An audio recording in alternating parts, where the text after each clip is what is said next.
مولانا یہاں ہمیں ایک اور بہت بڑا سبق دیتے ہیں کہ ایسے لوگوں کو پہچانا یہ اصل کام ہے. ان کو پہچانا کیسے جائے؟ یہ بہت بڑا سوال ہے، کیونکہ اکثر لوگ جیسے اس وزیر نے دھوکہ دیا، ایسے آج کل بھی کچھ بہروپیے مبلغین دھوکہ دیتے ہیں. مولانا فرماتے ہیں کہ ایسے لوگوں کی بو صرف اولیاء اللہ پاتے ہیں، باقی کسی کو پتہ بھی نہیں چلتا کہ ان کا راستہ کاٹ دیا گیا ہے. مولانا یہاں پہلے اللہ تعالیٰ کی کچھ حمد و ثنا بیان کرتے ہیں اور فرماتے ہیں کہ اے اللہ، ہم گویا سارنگی ہیں اور تو ہی سے بجاتا ہے. ہم تیرے لیے زاری نہیں کرتے، بلکہ یہ زاری بھی تیری ہی طرف سے دی ہوئی توفیق ہوتی ہے. پھر ایک اور مثال دیتے ہیں اور فرماتے ہیں کہ ہماری مثال ایک بانسری کی ہے، اور ہم میں سے جو آواز نکلتی ہے وہ بھی تیری وجہ سے ہی نکلتی ہے. ہم گویا پہاڑ ہیں اور ہماری گونج تجھ سے ہے. پھر ایک اور طرح سے اپنے عجز کا اظہار کرتے ہیں اور فرماتے ہیں کہ اے اللہ، اگر ہم شیر ہیں تو ہم جھنڈے کی تصویر والے شیر ہیں، اور ہمارا حملہ صرف تیری طرف سے چلنے والی ہوا سے ہوتا ہے. ہمارا بولنا، ہمارا وجود تیری عطا ہے، اور ہم سب کی ہستی تیری ہی ایجاد. تو نے معدوم کو وجود کی لذت سکھائی، اور تو نے ہی معدوم کو اپنا گرویدہ بنایا ہے. تو اپنی معرفت کے بادہ و جام بھی ہم سے واپس نہ لینا، کیونکہ اگر تو نے یہ سامان ہم سے لے لیا تو پھر کون ہے تیرے علاوہ جو ہمیں یہ نعمت واپس دے سکتا ہے.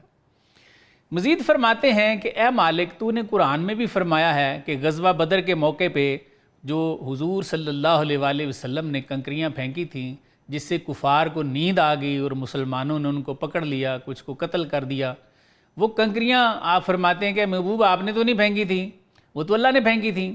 فرماتے ہیں کہ اے مالک، ہم تو کمان کی طرح ہیں اور ہمارا تیر انداز تو ہی ہے.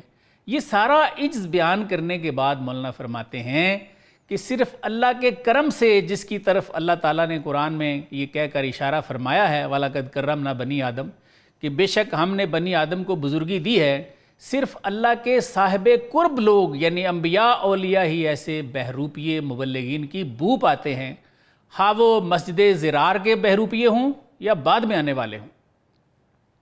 مولانا نے ہمیں کلیہ بتا دیا ہے. کیا کلیہ بتایا ہے؟ پس بداں ای حاصل را اے اصل جو. فرماتے ہیں اے حقیقت کے طالب، اس کلیے کو یاد کر لے، ہر کرا دردست او بردست بو. فرماتے ہیں ایسے لوگوں کی کسی صاحب درد نے ہی بو پائی ہے. اللہ کے خاص بندے ہی صرف پہچانتے ہیں کہ یہ بندہ 2 نمبر مبلغ. آگے پھر ان کی پہچان بھی بتاتے ہیں، ہر کے او بیدار تر پردرد تر. فرماتے ہیں جس کا دل جتنا بیدار ہے وہ اتنا ہی پردرد ہوتا ہے. ہر کے او آگاہ تر رخ زرد تر.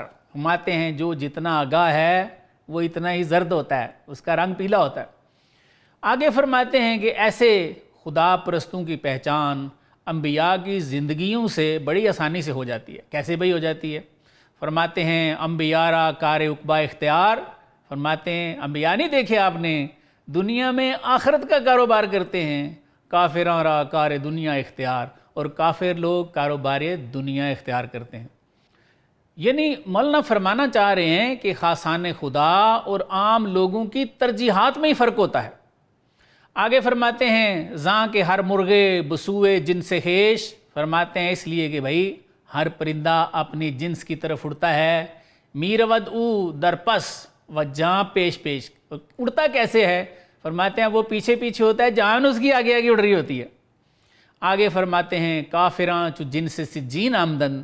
فرماتے ہیں کافر لوگ جو ہیں چونکہ یہ دوزخ کی جن سے ہیں، سجن دنیا خوش آئین آمدن. فرماتے ہیں دنیا کے قید خانے کے اصول ان کو اچھے لگتے ہیں، دنیا کو پسند کرتے ہیں، دنیا میں مست ہوتے ہیں. آگے کیا فرماتے ہیں انبیاء چو جن سے علیین بدن. فرماتے ہیں کہ انبیاء چونکہ علیین کی جن سے ہیں، سوئے علیین بجان و دل شدن، وہ جان و دل سے علیین کی طرف متوجہ ہوتے ہیں.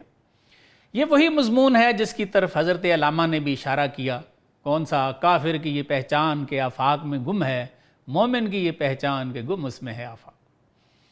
آگے مولانا وہ خاص کلام ارشاد فرماتے ہیں جو بہت سارے اہل درد اور خاصان خدا کی آج بھی دعا ہے. کون سا کلام ہے؟ اے خدا بنما تو جارا آ مقام. اے اللہ میری روح کو وہ مقام دکھا دے کہ اندرو بے حرف می روید کلام. کون سا مقام؟ میری روح کو دکھا دے. فرماتے ہیں جس میں بغیر لسان کے بغیر زبان کے بات چیت ہو جاتی ہے.